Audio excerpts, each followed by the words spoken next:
조선시대에는 자기가 태어난 곳에서 반경 4km를 벗어나지 못하고 다 거기서 살다 죽었다는 거예요. 아, 그래요? 세상에 이런 좋은 명당이 있느냐라고. 요즘 대한민국 도로가 얼마나 좋습니까? 제가 사는 여기도 앞으로 서울까지 48분에 이제 주파가 되거든요. 그러면 내가 원하는 집을 퀄리티 있게 지으려고 하면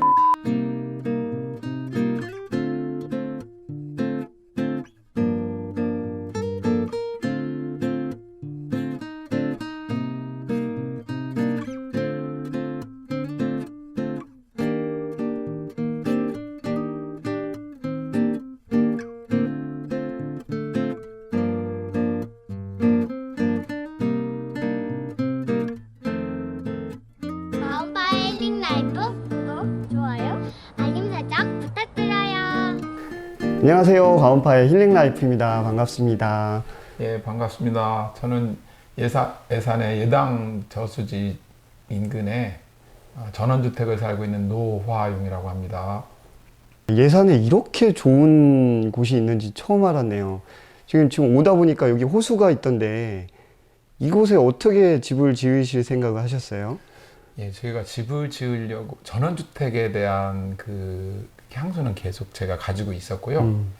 그래서 2010년부터 전원주택을 어디에다 짓고 살아야 될까 하는 생각을 하면서 매주 토요일, 일요일 한 50군데 이상을 제가 집터를 찾아다녔거든요. 아, 매주요? 네, 그래서 2014년 9월에 제가 예당 저수지가 앞으로 서부 내륙 관광도시로 이제 개발이 된다라는 그런 그 정보를 알았고, 네. 또 앞으로는 환경이 가장 중요하잖아요. 그쵸. 예, 돈 뭐 이런 것보다도 건강과 환경이 가장 중요한 밀접한데, 여기는 대한민국에서 가장 큰 저수지거든요. 그 둘레가 42km 정도 되고, 또 여기가 좋은 것은 우리가 초등학교 2학년 국어교과서에 보면 그 의 좋은 형제라고 나와요. 추석 달 무렵에서 달이 휘영청 밝을 때 농사를 져서 동생이 형네는 가족이 많으니까 동생이 볕단을 져다 형네 주고 형은 또 동생네 져다 주고 했던 실존 마을이 여기 대흥 슬로우 시티로 지정되어 있는 곳이거든요. 아, 그런 또 스토리텔링이. 예, 그래서 예. 여기 제가 집 지은 곳부터 거기까지 또 느린 호숫길로 해서 5.4km의 데크길이 또 딱 깔려 있고, 그리고 저렇게 음악 야간 조명 분수가 또 돼 있고, 앞으로도 굉장한 그 관광 인프라가 많이 이제 이쪽에 구축이 되기 때문에, 네. 그래서 참 여기 가서 살면 좋겠다 하고 이제 지인들하고 얘기를 했더니 다 반대하는 거예요. 왜요? 이제 사람들은 원래 자기들이 평소에 인간관계 했던 사람들하고 떨어지거나 이렇게 어디로 간다라고 하면 굉장히 그쵸, 그걸 거리가 두려워하더라고요. 멀어지면. 네, 그쵸. 이게 또 제가 그래서 그 풍수에 관련된 책도 봤고 택리지라는 책도 봤거든요. 그 이중환의 그 택리지를 보니까 조선시대에는 자기가 태어난 곳에서 반경 4km를 벗어나지 못하고 다 거기서 살다 죽었다는 거예요. 아, 그래요? 내가 그래서 사람들이 그렇게 하는 건 이해가 간다. 그렇지만 저는 이제 반대로 생각한 거예요. 앞으로 풍수가 수려하고 축사라든지 철답이라든지 공장이라든지 이런 것이 없는 쾌적한 이런 삶의 공간이 훨씬 더 사람들은 찾을 텐데 기회를 선점하는 사람의 몫이다라고 제가 그런 판단을 한 거죠. 그러면은 지금 여기 이게 예당호 있는 근처는 지금 말씀하신 그게 다 완벽하게 딱 조화를 이룬 그런 명당인가요? 그러니까 제가 그거를 좋다라고 하면은 자랑만 하는 것 같은데 많은 분들이 제가 네. 이제 저도 이제 조직에서 한 36, 7년간 근무를 하니까 전국에 수많은 분들이 있단 말이에요. 네. 그러니까 그분들이 예당호 주변을 와서 돌아보고 멀리서 저희 집을 봤을 때하고 또 저희 집에 와서 보고 평가가 세상에 이런 좋은 명당이 있느냐라고 이렇게 물론 저 듣기 돌아보는 것 같아. 아, 저도 들어오면서 깜짝 놀랐어요. 이렇게 그러셨어요? 멋있는 곳이 있나. 네. 근데 땅을 지금 보시는데 아까 잠깐 듣기로는 한 4년 정도 굉장히 신중하게 고르셨다고 그래요. 근데 5년 가까이, 5년 4년 가까이. 6개월이에요. 그래요? 제가 2010년서부터 네. 그러니까 제가 은퇴 후에 이런 보금자리를 만들어야 되겠다라는 늘 그 계획을 가지고 있었거든요. 그러려고 하면 제일 중요한 건 터가 중요하지 않느냐. 네. 그래서 뭐 제가 그 집터에 관련된 책을 좀 많이 사서 봤어요. 네, 풍수지리도 공부하시고 예. 뭐 집터 관련된 예. 또 전문 서적들을 예. 근데 그 중에서 저한테 그래도 가장 이해 쉽게 됐던 책이 사는 것이 운명이다라는 책이 있어요. 사는 곳이 운명이다. 예. 제가 2번을 봤거든요. 예. 언더라인 해가면서. 그런데 그 책에서 얘기하는 조건이 제가 딱 이 집터하고 딱 맞는 거예요. 보이는 거예요. 제가 한 5년 동안 50군데 이상을 봤거든요. 그러니까 이제 어느 정도 위치에 집을 지으면 전원주택으로서 가장 좋겠다 하는 것이 딱 보이는 거예요. 그리고 그러잖아요. 풍수에서는 좌청룡 509의 배산, 임수, 남양. 네. 우리 그 사장님 한번 보세요. 지금 여기가 완벽할 뭐 100%는 아니지만 소위 얘기하는 좌청룡 509 배산, 임수의 남양이거든요. 그러니까 들어오다 보니까 이렇게 예, 산으로 둘러싸져 꼬리벽 있고 좀 그리고 있고. 정남향에다가 예. 뷰가 또 바다 앞에 저게 예당호죠. 호예요. 보이는 게. 바다처럼 넓고 예. 42km니까. 예, 어쨌든 물이 앞에 있고 예, 예. 그러니까 우리가 일반적으로 얘기하는 좌청룡 500호의 뭐 배산임수 이게 예, 딱 맞아지는 것 예, 같긴 예. 하네요. 예. 그러니까 보통 이제 전원주택으로 이렇게 귀양 귀촌을 하시려고 하시는 분들이 대부분 땅을 좀 조급한 마음에 그러니까 와이프를 겨우 설득을 했잖아요. 이제 그러면 빨리 이제 마음 변하기 전에 내려가고 그렇죠. 싶으셔갖고 1년 이상 잘 안 찾으시는 것 같아요. 그래서 많은 분들께 4년 동안 보시면서 이렇게 인내심 갖고 이런 걸 기준으로 찾으면 좋겠다라는 조언 한 말씀 먼저 주시면 좋을 것 같아요. 이게 누구나 아마 좋은 환경 속에서 이렇게 쾌적한 전원 생활을 하고 싶은 거는 로망일 거예요. 그렇죠. 근데 엄두가 안 나서 못하는 거예요. 누구도. 왜냐하면 땅을 사야죠.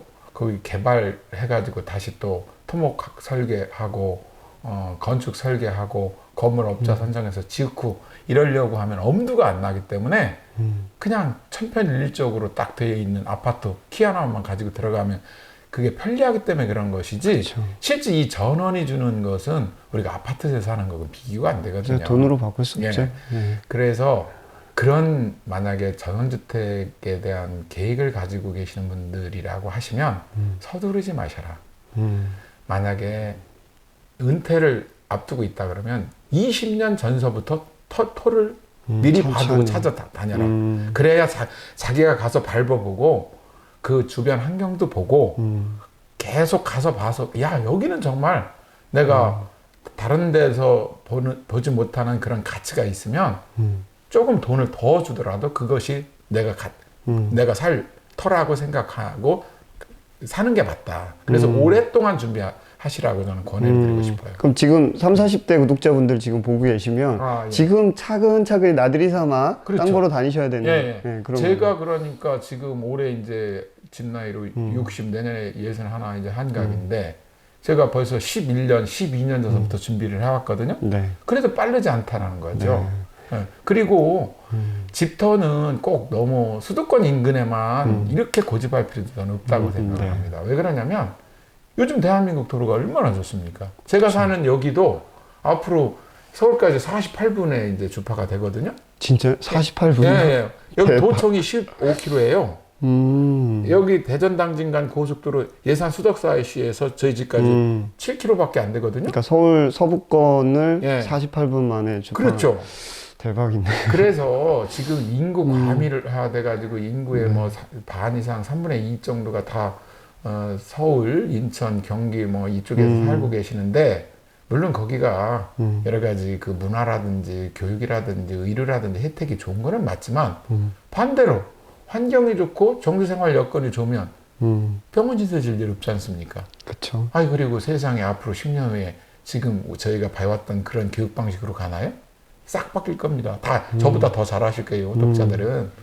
그래서 좀 열린 마음으로 미래지향적으로 터를 잡으시고 차근차근히 준비를 하시면 비용도 훨씬 덜 들이고 정말 자기가 평생 후회하지 않는 그런 보금자리를 만들 수 있을 것이다라고 저는 독자들한테 권해드리고 싶습니다. 네. 그렇게 지금 준비하셔서 예. 지금 여기다가 이제 땅을 샀어요. 그러니까 다른 분들도 이제 땅을 그렇게 사겠죠. 예, 예. 그 다음에 이제 건축을 하셔야 되는데 예. 이제 직영공사를 하셨다고 들었어요. 네. 근데 많은 분들이 직영이냐 도급이냐 뭐 대형 하우징 업체에 맡겨야 되냐 내가 직접 그렇게 직영공사로 소규모 이제 시공업체들이랑 같이 진행을 해야 되냐 뭐 이런 고민들을 많이 하고 계실 거예요. 예. 거기에 대한 선택 포인트 하나만 또 알려주시면 좋을 것 굉장히 같아요. 중요한 내용인데 이제 그 하우징이나 이런데 의뢰를 해서 짓는 거는 일단은 편합니다. 그렇죠. 대신에 비용이 많이 수반이 될 수밖에 없습니다. 결국은 쩐이죠. 그러면 내가 원하는 집을 퀄리티 있게 지으려고 하면 본인이 공부를 해야 돼요. 어떤 공부를 해야 되냐면 예를 들어서 건물을 짓는 거는 건축업자들 누구 한 사람 경험이 있는 분이면 할 수 있거든요. 그렇지만 건축이라는 것은 뭐 벽돌서부터 실내 내구재서부터 마감재, 그 단열재, 창호 뭐 이런 것까지 수도 없이 본인이 선택을 해야 되는데 어떤 자재가 적정한 가격이 얼마인지를 알려고 하면 본인들이 다녀야 돼요. 그렇죠. 예를 들어서 LG 하우시스라든지 영림 하우시스라든지 뭐 저기 한생 키친바스 이런 데 다니셔서 마감재에서부터 건축 자재를 본인들이 충분히 다니면서 타일도 보시고 오염되지 않는 타일이 어떤 건지 수전 설비는 어떻게 해야 되는 건지 전기는 어떻게 조명을 하는 것이 좋은지 하나하나 건축 박람회에 있으면 가서 카탈로그도 좀 보시고 전문가들한테 가서 자문도 받고 또 저처럼 미리 이렇게 전원주택을 지은 분들한테 와서 얘기를 다 나누시면 도움이 되죠. 왜냐하면 지금 제가 다 성공한 것만은 아니거든요. 저도 실패한 거에 있고 후회하는 부분이 있단 말이에요. 그런 거를 줄이려고 하면 철저히 자기가 준비하고 노력하는 결과의 산물이지 그냥 쉽게 하려고 하면 아파트 사시든가 아니면 건축 회사에 의뢰해서 지시면 된다. 그런데 비용은 상상을 초월하는 만큼 전략을 할 것이냐 안 할 것이냐는 그거에 포인트가 달려 있다. 본인이 아는 만큼 직영공사를 할 수가 있다. 예. 그럼 이렇게 결론 내면 되겠네요. 시간이 없고 돈이 대신 좀 있다. 예, 예. 그러면은 회사에 믿을 만한 맡겨라. 하우징 업체에다가 맡기면 되고 맡기셔라. 예. 그러니까 시간이 좀 여유가 있으면 예. 공부를 좀 하셔서 예. 쩐을 좀 줄이고 싶다 그러면 그렇죠. 직영공사로 이렇게 가시면 그렇죠. 됩니다. 우문이 현답이었던 것 같습니다. 네, 그렇게 해서 이제 집을 짓기 시작하려고 이제 도급이든 이제 직영이든 이렇게 선정을 해서 진행을 할 때 사실 전원주택 이러면은 많은 분들이 제일 걱정하는 게 시골로 내려가면 추워. 어떻게 그 추운 거 어떻게 해결할까에 대한 고민들, 그러니까 난방, 단열 뭐 이런 고민들을 많이 하잖아요. 예. 어떻게 준비하면 좋을까요? 이렇게 단열적인 측면과 예. 이제 난방적인 측면을 어떻게 준비하셨습니까? 새벽 차를 타고 바다로